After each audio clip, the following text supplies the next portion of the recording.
l'appui des rapports annuels d'exécution du PAG qui existent.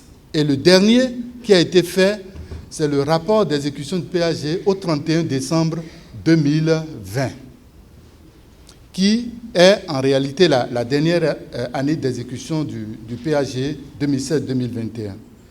Et l'idée globale, la conclusion de ce rapport a été que, globalement, par rapport à ce qui a été projeté pour le quinquennat, l'ensemble des actions, des réformes qui ont été annoncées ont été réalisées. La plupart des projets annoncés ont démarré et les études de faisabilité ont permis d'affiner le portefeuille de projets. Des réformes courageuses ont été exécutées au cours du mandat et la crédibilité de l'État a été restaurée. Tout ceci a permis de révéler le Bénin au monde comme un pays attrayant, incitatif pour l'investissement productif, d'emploi et de revenus. Et notre cadre macroéconomique a été vraiment assaini. Il n'est point de doute, ce n'est pas un rapport national, mais tous les rapports indiquent que nous sommes un pays sérieux, nous sommes un pays fréquentable, nous sommes un pays à économie solide, résiliente, et en Afrique aujourd'hui, les pays où il faut investir, il faut se présenter, le Bénin fait partie dans tous les classements toujours des top 5, quels que soient les rapports sérieux qui sont publiés.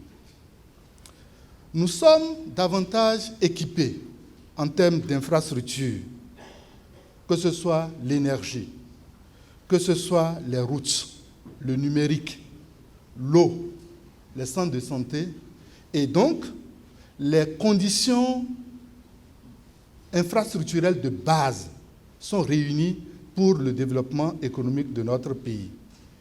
Et un autre classement assez important, en termes d'indice de développement humain et d'amélioration des conditions de vie des populations, en se basant sur les revenus, nous sommes passés désormais dans le groupe des pays à revenus intermédiaires. Ce sont des données factuelles qui existent. Et donc, le PAG1 dans son ensemble a permis d'avoir des résultats significatifs sur les différents piliers qui ont été mis en œuvre, que ce soit sur le volet gouvernance, que ce soit sur le volet transformation structurelle de l'économie ou sur le volet social. Et comme rappelé dans le discours du ministre d'État tantôt, nous avons désormais une affirmation de l'autorité de l'État. Un cadre de gouvernance est en place, la crédibilité de l'État est restaurée, il y a un nouvel état d'esprit, une prise de conscience, je dirais un engagement pour le développement de ce pays à l'issue de toutes les réformes qui ont été faites. Au niveau du pilier 2, la relance est effective. Et nous travaillons désormais sur d'autres ressorts de développement de notre pays pour diversifier notre économie en dehors de l'agriculture.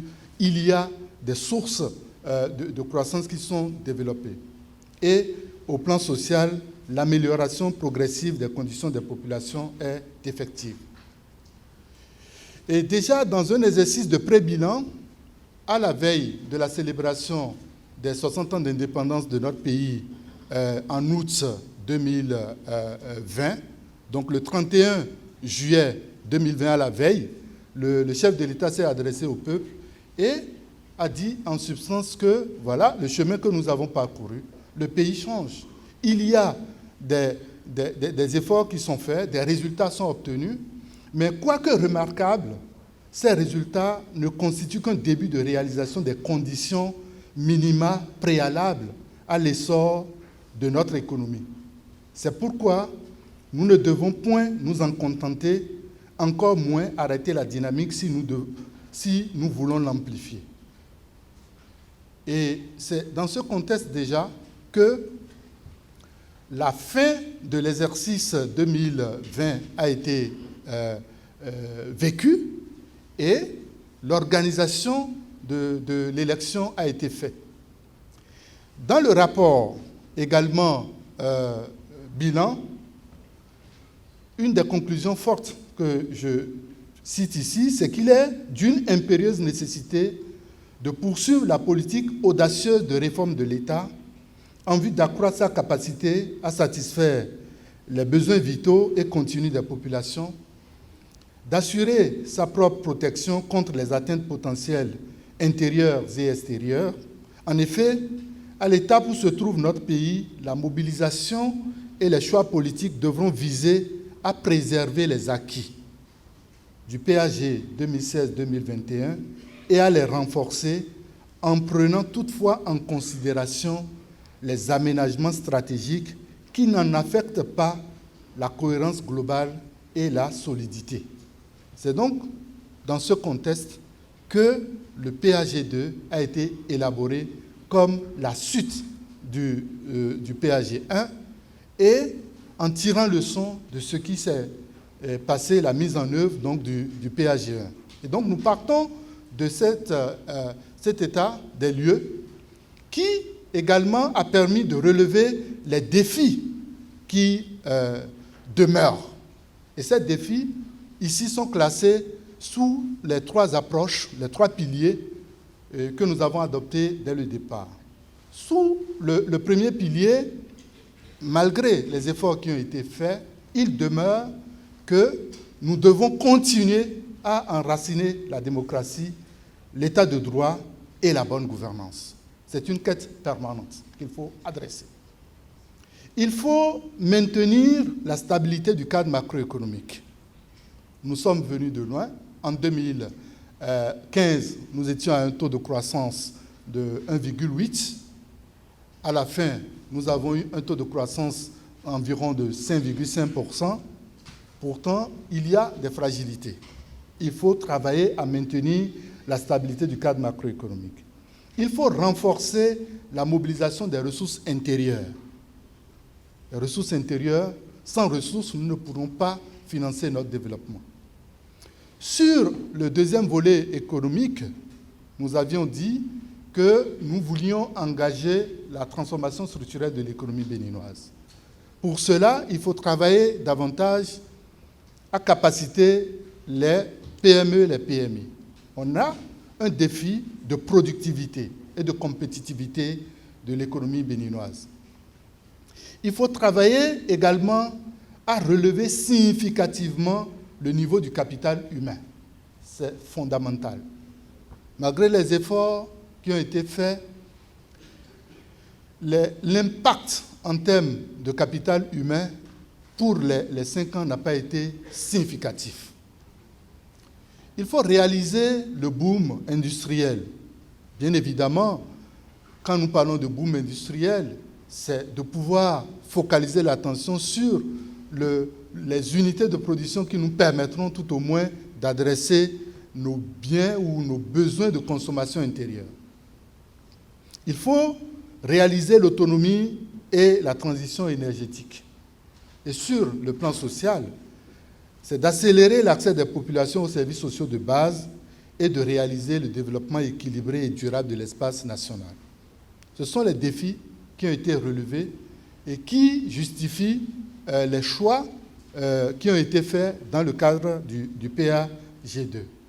Et donc, dans ce contexte, le PAG2, sur la base du diagnostic, s'est fondé aussi sur le plan national de développement.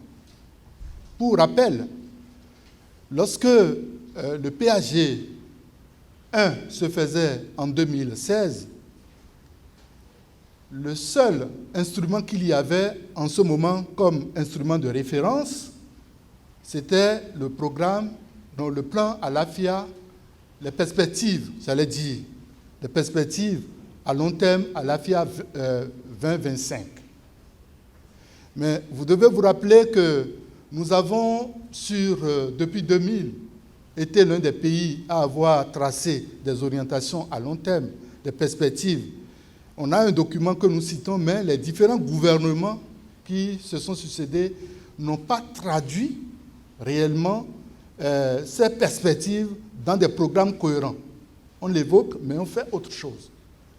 Et donc, il a fallu, lorsque le PAG1 se faisait sur la base des idées du chef de l'État et de son projet de société, il a fallu quand même en 2015, disons 2016 à la fin, donc des OMD qui sont intervenus jusqu'en l'année 2015, il a fallu faire un redressement de la planification. Cela a permis d'avoir le PAG d'un côté, mais d'élaborer en même temps un plan national de développement qui couvre le reste de la période devant nous permettre d'aller à 2025. Donc on a eu un plan national de développement. Donc ce plan trace le chemin à suivre jusqu'en 2025 et est adopté et se traduit par des programmes périodiques. Et donc, partant des choix qui ont été faits dans le plan national de développement, du bilan du PAG1 et également du projet de société du duo de candidats Talon Talata, on a retenu la finalité de l'action au cours du quinquennat. Et les principes directeurs qui ont été déjà soulignés tout à l'heure sont pris en compte pour pouvoir définir l'objectif général du PAG. En quoi cela consiste finalement? L'objectif global que nous nous assignons au cours donc des 5 prochaines années, c'est d'accélérer le développement économique et social du Bénin. Je voudrais expliquer pourquoi ce choix. Il y a 5 ans, le diagnostic qui était fait a permis de retenir comme objectif la relance du développement économique et social du Bénin. À la place d'accélérer le développement, pour le PAG1, vous lirez relancer le développement économique et social du Bénin. Et à la fin, le bilan qui a été fait, c'est que des progrès significatifs sont réalisés. Les prérequis pour le développement économique et social sont désormais réunis dans notre pays. Et c'est ça qui fonde l'intitulé du projet de société du duo de candidats, le développement, ça y est. Nous réunissons désormais les conditions pour amorcer le développement de notre pays.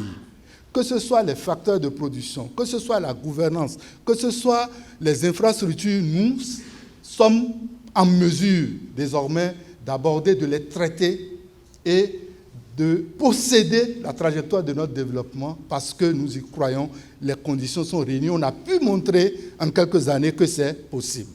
À partir de ce moment, il faut se doter des moyens pour pouvoir accélérer.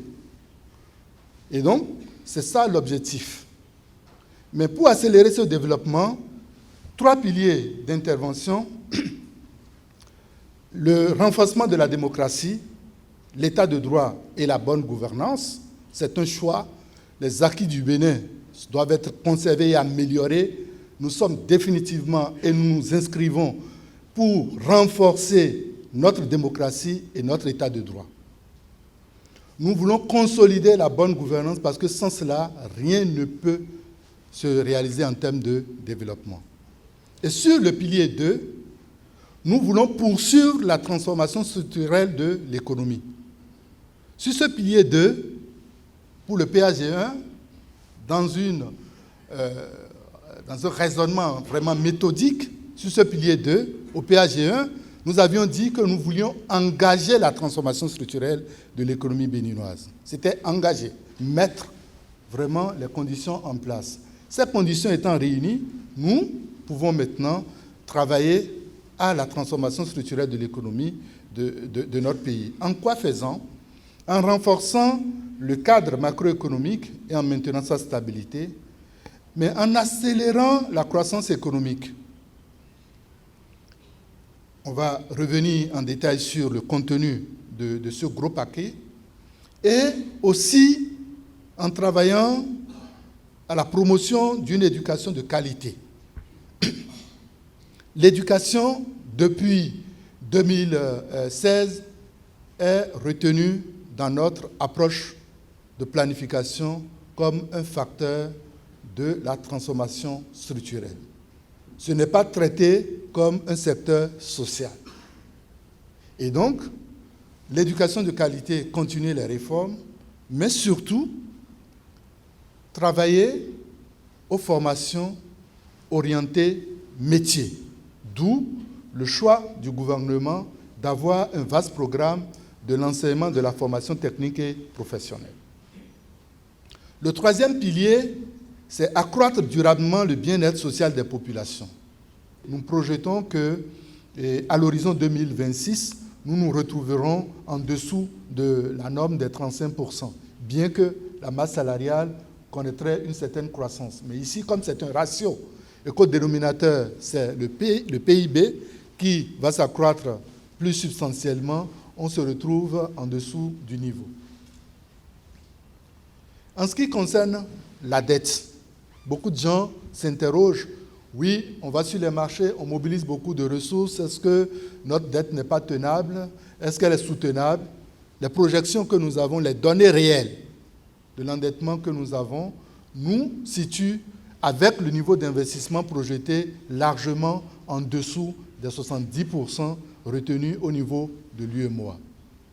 Pourquoi? Parce que la politique d'endettement privilégie certains types de financement. Nous privilégions des financements concessionnels, nous privilégions le recours au marché et le travail de gouvernance, je dirais de bonne gouvernance qui est fait dans notre pays a permis au Bénin d'accéder à des guichets qui n'étaient pas accessibles aux pays africains. Nous sommes capables désormais, et on l'a déjà fait par 2 fois, d'aller sur les marchés européens pour mobiliser de l'argent en eurobonds, avec des maturités allant jusqu'à 30 ans, à des taux très bas. À partir de ce moment, quand on combine ces différents facteurs qui entrent dans la soutenabilité de la dette, on est à un poids moindre et cela nous permet de définir encore une marge substantielle pour notre endettement. Mais le choix, ce n'est pas d'aller s'endetter, mais c'est de disposer des ressources intérieures propres, d'où le choix de la mobilisation des ressources intérieures. Mais tant qu'on a des investissements productifs justifiés à faire, on peut aller donc s'endetter. Et les projections sur la base des investissements qui sont retenus nous mettent largement en dessous de la seuil communautaire de 70%.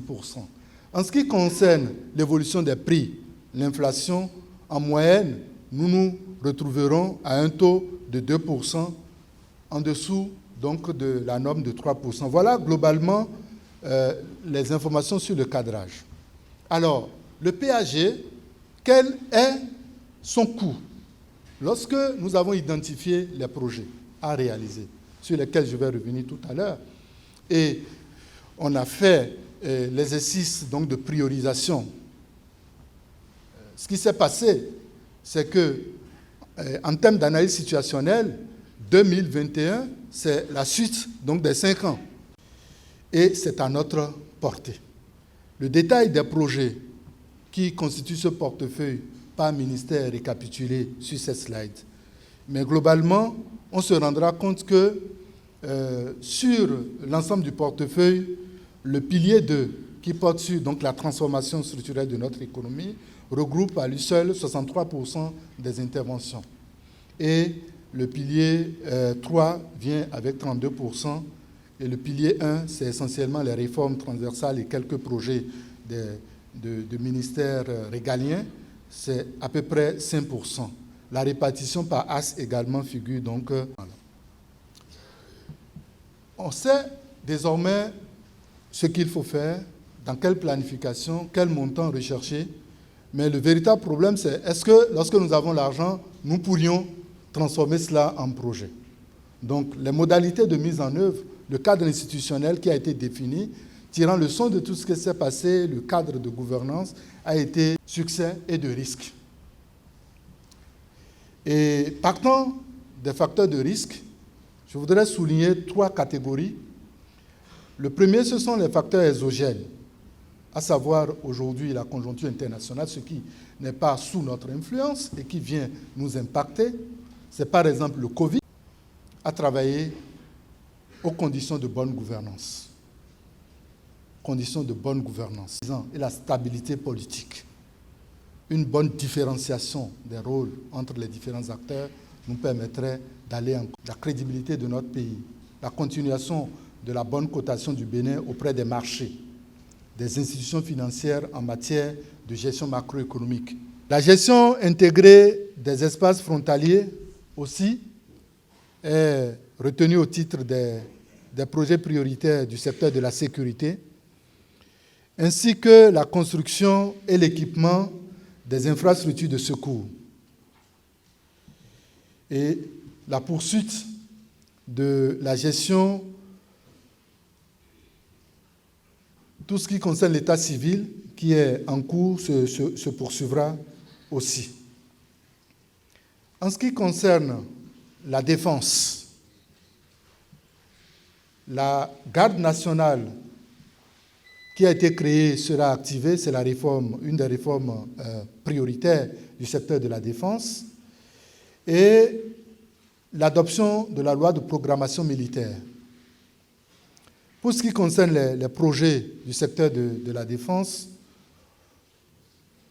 nous avons le renforcement des capacités des armées béninoises, surtout dans le contexte sécuritaire que j'ai rappelé tout à l'heure, le soutien sanitaire aux militaires qui sont en campagne. C'est essentiellement la mise en place des hôpitaux mobiles de campagne pour soutenir ces militaires qui sont en mission. Et le projet d'optimisation des opérations militaires à l'extérieur aussi. En ce qui concerne la diplomatie, une carte diplomatique une réforme a été faite en ce qui concerne la nouvelle carte diplomatique, qu'il s'agit donc de poursuivre, donc de dynamiser, mais c'est surtout d'approfondir les actions en ce qui concerne la diplomatie de développement. Et plus précisément ici, le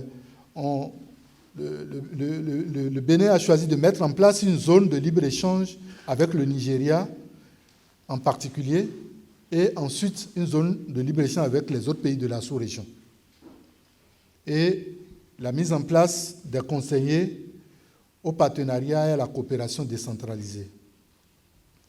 Quelques projets concernent les constructions au niveau donc, de nos ambassades et également l'équipement de résidences pour nos ambassadeurs pour assurer notre représentation, notre digne représentation à l'étranger, et aussi des projets portant sur la modernisation de l'administration diplomatique.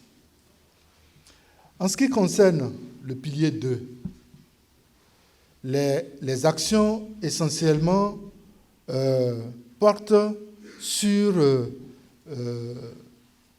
l'amélioration des conditions de vie et surtout les réformes macroéconomiques.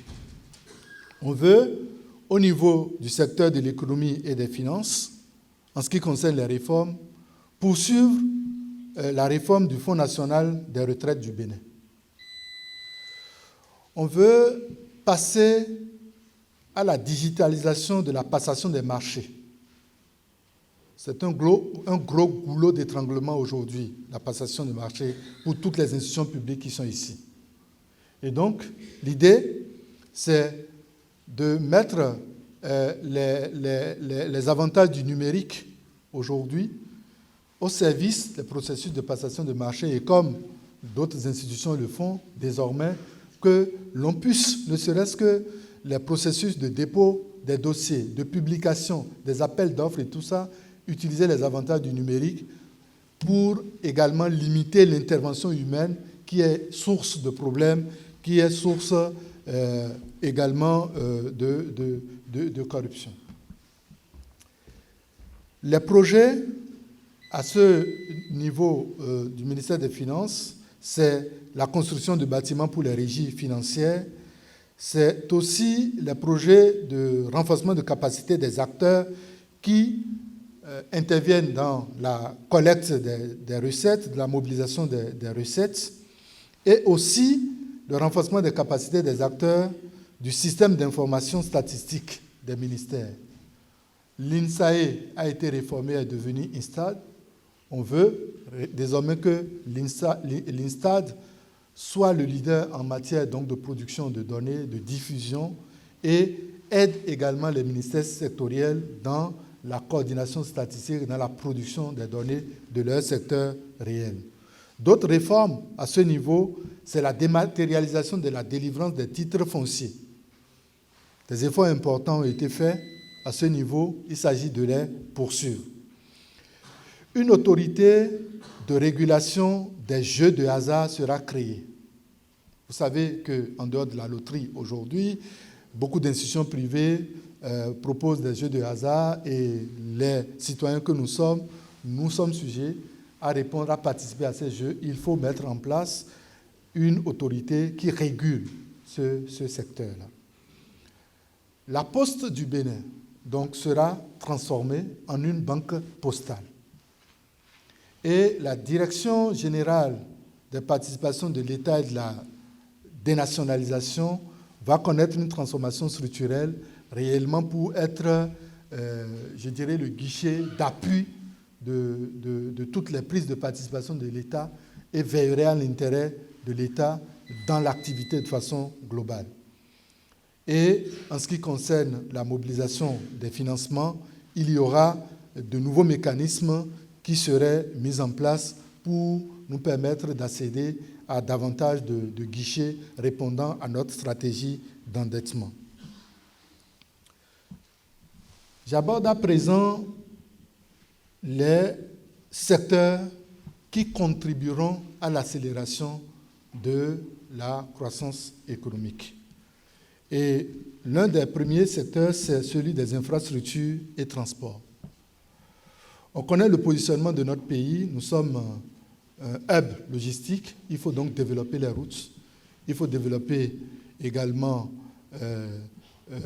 notre port, donc le système aéroportuaire aussi. Et les réformes qui sont retenues à ce niveau, c'est la réorganisation de l'entretien routier. Vous notez beaucoup de nouvelles routes qui sont mises en place, mais pour que le service soit de qualité, il faut mettre en place un système d'entretien permanent et trouver surtout les mécanismes de financement de cet entretien routier et de réalisation des entretiens périodiques. Donc, il y a une réforme qui est prévue à ce niveau.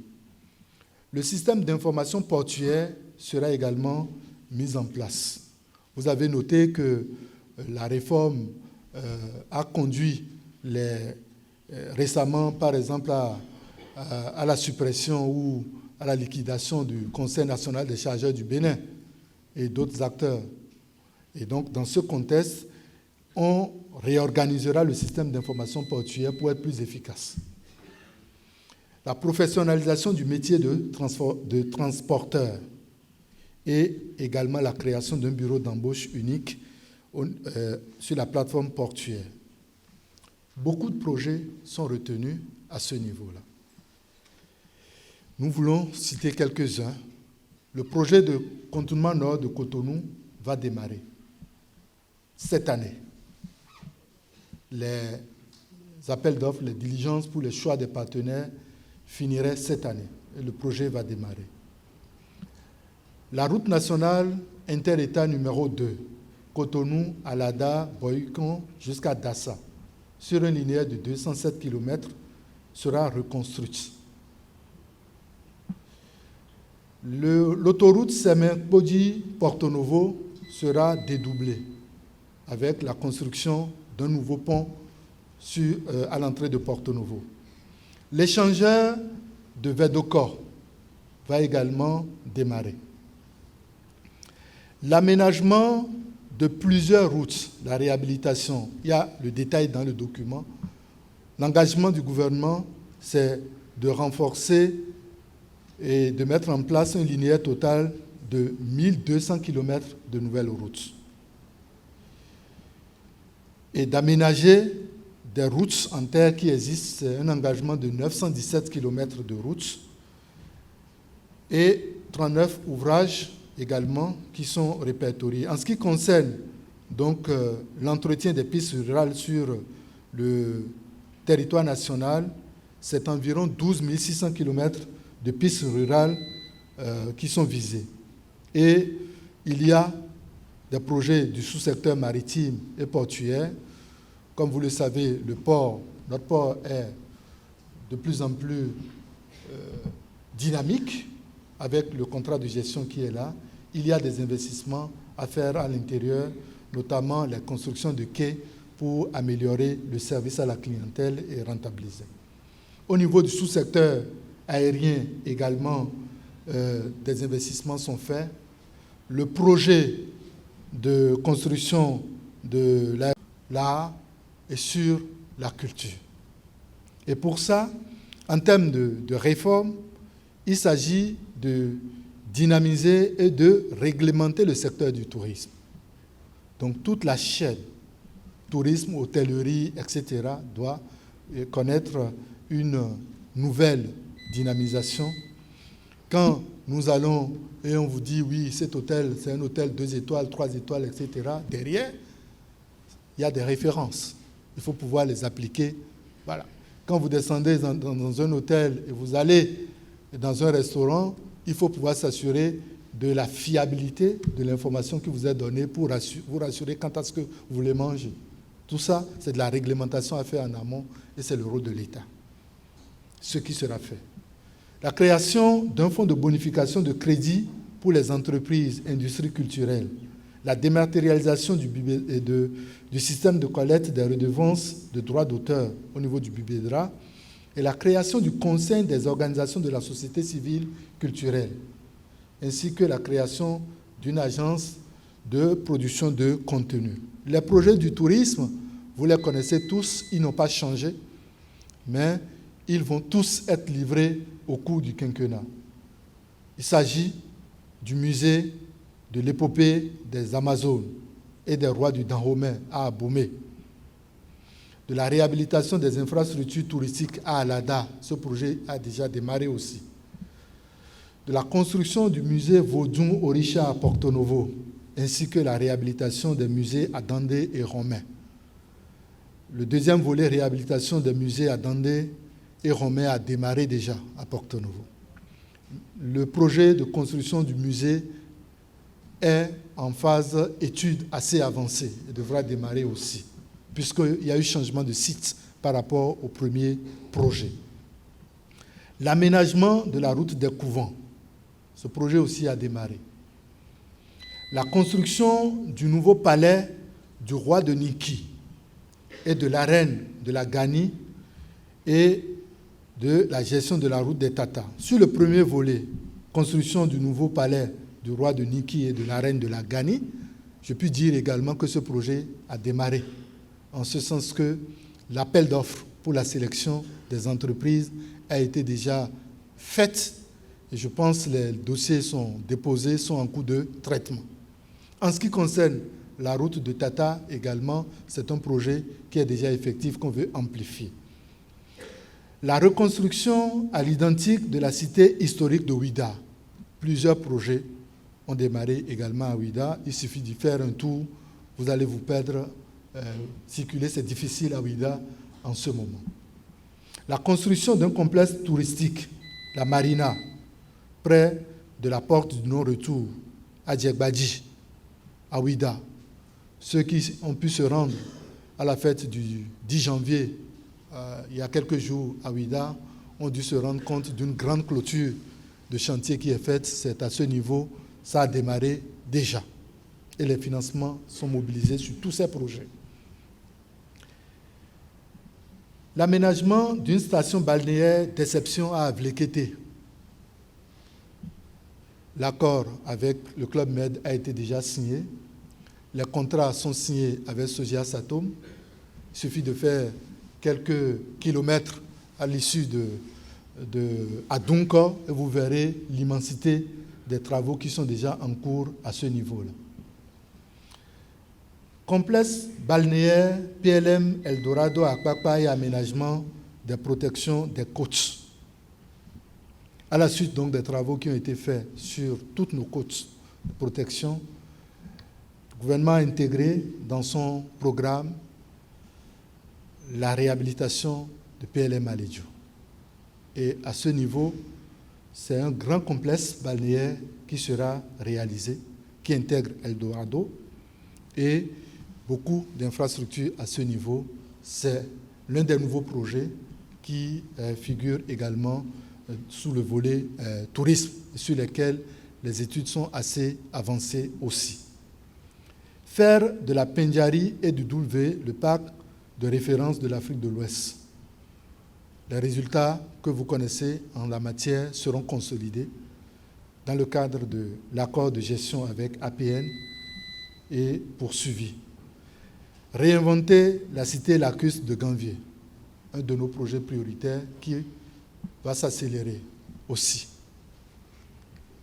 En ce qui concerne les PME, l'artisanat et l'emploi, plusieurs réformes, surtout j'insisterai sur le guichet unique de promotion d'un mécanisme public et de garantie destiné aux PME-PMI, il faut les accompagner, et la mise en place d'un mécanisme de promotion d'investissement privé dans le domaine de la transformation et de l'artisanat, ainsi que la mise en place de la Chambre des métiers de l'artisanat qui est en cours déjà. Quelques projets, c'est l'appui à l'entrepreneuriat des jeunes, c'est le programme spécial d'insertion dans l'emploi, c'est le renforcement de la compétitivité de mise à niveau des micro- et petites et moyennes entreprises et le nouveau programme de stage au profit des jeunes du Bénin. Le volet éducation. Sur le volet éducation, comme je l'ai indiqué au début, l'éducation se retrouve sous le pilier 2. C'est l'un des instruments sur lesquels nous nous appuyons pour assurer la transformation structurelle de notre économie. Et dans une action concertée, à la suite des réformes qui sont mises en place, les infrastructures sont construites, des formateurs sont recrutés, formés, et un cadre est mis en place pour accompagner. Et on permet également au secteur privé et à tous les autres partenaires d'apporter leur contribution. C'est pour cela que, à la suite du succès de l'opération cantine scolaire, une loi sur le financement des cantines scolaires constitue l'une des réformes qui serait faite au niveau de l'enseignement maternel et primaire.